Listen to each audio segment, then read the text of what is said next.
Hi everyone, இந்த வீடியோல நம்ம என்ன பார்க்க போறோம் அப்படினா செகண்ட் மிட்டமோட क्वेश्चन பேப்பர் பிசிக்ஸ். சோ நாளைக்கு யாருக்கெல்லாம் பிசிக்ஸ் இனிமேல் நடக்க போற யாருக்கெல்லாம் பிசிக்ஸோ இம்பார்ட்டன்ட்டோட சேர்த்து சொல்றேன். என்ன படிச்சா போதும் மட்டும் சொல்றேன் அப்படியே நோட் பண்ணி இந்த क्वेश्चन பேப்பர் உங்களுக்கு உதவும். இதுலக்குது படிச்சா கூட உங்களுக்கு வரும். சோ 1 மார்க் 10, 35 மார்க்கா 50 மார்க்கா எனக்கு தெரியாது. டிஸ்ட்ரிக்ட் வைஸ் மாறிக்கிட்டே இருக்குது. 35 மார்க்னா 2 5 மார்க் எழுதுற மாதிரி வரும். 50 மார்க்னா உங்களுக்கு 3 5 மார்க் எழுதுற மாதிரி வரும். சரிங்களா? சரி 3 மார்க் 2 மார்க்ல வேரியேஷன் இருக்கும். சரி ஓகே, இங்க பாருங்க 10 1 மார்க் புக் பேக் 1 மார்க் படிச்சால 10மே கரெக்ட் ஆயிடலாம். அப்புறம் क्वेश्चन நம்பர் 18 வந்து கம்பல்சரி. அப்ப 2 மார்க் வர ஃப்ரனல் டிஸ்டன்ஸ் கேட்டிருக்கான்.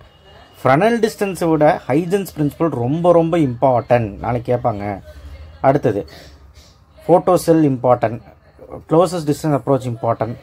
ஸோ டெஃபினேஷன் ஆஃப் லைட்னிங் கான்செப்ட்னு கேட்டிருக்காங்க. இதெல்லாம் ஒரு மாதிரி கேட்டிருக்காங்க. ஒர்க் ஃபங்க்ஷன்னா என்ன, த்ரெஷ்ஹோல்ட் ஃப்ரீக்வன்சினா என்ன, ஸ்டாப்பிங் பொட்டன்ஷியல்னா என்ன, அதெல்லாம் தான் கேட்பாங்க. சரிங்களா?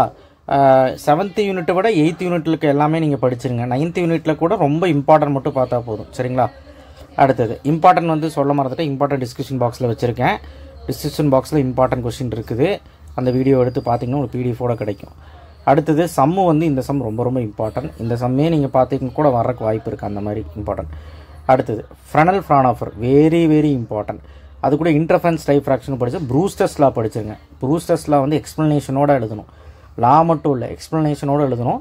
டயக்ராம் போட்டு எக்ஸ்ப்ளனேஷனோட டெரிவேஷனோட எழுதணும். Uses of polaroids important. அதுக்கப்புறம் லா ஆஃப் ஃபோட்டோடிக் எஃபெக்ட் கண்டிப்பாக நாளைக்கு வரும். De Broglie wavelength of electron important. அது கூட அப்படியே கேரக்டரிஸ்டிக்ஸ் ஆஃப் ஃபோட்டான் பார்த்துக்கோங்க. அதுக்கப்புறம் அப்ளிகேஷன் ஆஃப் ஃபோட்டோ செல் பார்த்துக்கோங்க. அதுக்கப்புறம் வந்து கேத்தோட் ரே பார்த்துக்கோங்க. கேத்தோட் ரே ப்ராப்பர்ட்டி ரொம்ப இம்பார்ட்டன்ட். அது கூட அப்படியே வந்து போர் பாஸ்லேட்ஸு பார்த்துக்கோங்க. கண்டிப்பாக போர் பாஸ்லேட்ஸு வரும். அது கூட ப்ராப்பர்ட்டிஸ் ஆஃப் நியூட்ரினோ பார்த்துக்கோங்க. ஸோ இதெல்லாமே நீங்கள் பார்த்தீங்கனாலே நாளைக்கு 3 மார்க் ஓரளவுக்கு சமாளிச்சிடலாம். அடுத்து இந்த சமயம் இம்பார்ட்டன் தான். அடுத்து 5 மார்க் யங்ஸ் டபுள் செட்டு கண்டிப்பாக ஒரு பேண்ட் வித்தோட Davisson Germer, J Thomson. Simple மைக்ரோஸ்கோப்பும் பார்க்கணும், காம்பவுண்ட் மைக்ரோஸ்கோப்பும் பார்க்கணும். முடிஞ்ச அளவுக்கு ரெண்டுமே பார்க்க ட்ரை பண்ணுங்கள். ஐன்ஸ்டீன் ஃபோட்டோடிக் ஈக்குவேஷன், போர் எனர்ஜி கேட்டிருக்காங்க. போர் nth ரேடியஸ் நல்லா பார்த்துக்கோங்க. போர் எனர்ஜி இம்பார்ட்டன் தான்.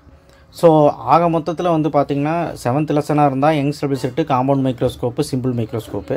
டேவிஸ் ஜெர்மர் 8th லெசனு, அப்புறம் ஐன்ஸ்டீன் ஃபோட்டோடிக் ஈக்குவேஷன் நல்லா பார்த்துக்கோங்க. அதுக்கப்புறம் 9th பல்ல J Thomson, Bohr nth radius, Bohr energy. அதுக்கப்புறம் spectral series of hydrogen atom, Lyman, Balmer, Paschen, அது நல்லா பார்த்துக்கோங்க. அதுக்கப்புறம் ரொம்ப முக்கியமான வந்து பார்த்திங்கன்னா லாஸ்ட் 5 மார்க் வந்து ரேடியேட்டிவிட்டிக்கு, லா ஆஃப் ரேடியேட்டிவிட்டிக்கு. ஸோ இதுவுமே நீங்கள் பார்த்துக்கோங்க. ஸோ இந்த கொஸ்டின் பேப்பர் இருக்கிறது பார்த்தீங்கனாலே ஓரளவுக்கு நாளைக்கு வந்துடும் வைங்களேன். இருந்தாலும் உங்களுக்கு வந்து பார்த்தீங்கன்னா நான் என்னெல்லாம் கொஸ்டின்ஸ் படிக்கணுங்கிற சொல்லியிருக்கிறேன். பிடிஎஃப் தந்திருக்கிறேன் ஒரு லாஸ்ட் மினிட் கொஸ்டினோட. ஸோ அதை நீங்கள் பார்த்துட்டு போங்க. கண்டிப்பாக நாளைக்கு நல்லபடியாக எழுதிடலாம். ஃபஸ்ட்டு 5 மார்க் படிங்க, படிக்க முடியாதவங்க ஃபஸ்ட்டு 5 மார்க் படிங்க, அப்புறம் 2 மார்க் 3 மார்க் படிங்க, முடிச்சிடலாம். நன்றி, வணக்கம். சப்ஸ்கிரைப் பண்ணுங்கள். கீழே டிஸ்கிரிப்ஷன் பாக்ஸில் இருக்க வீடியோ. தேங்க்யூ.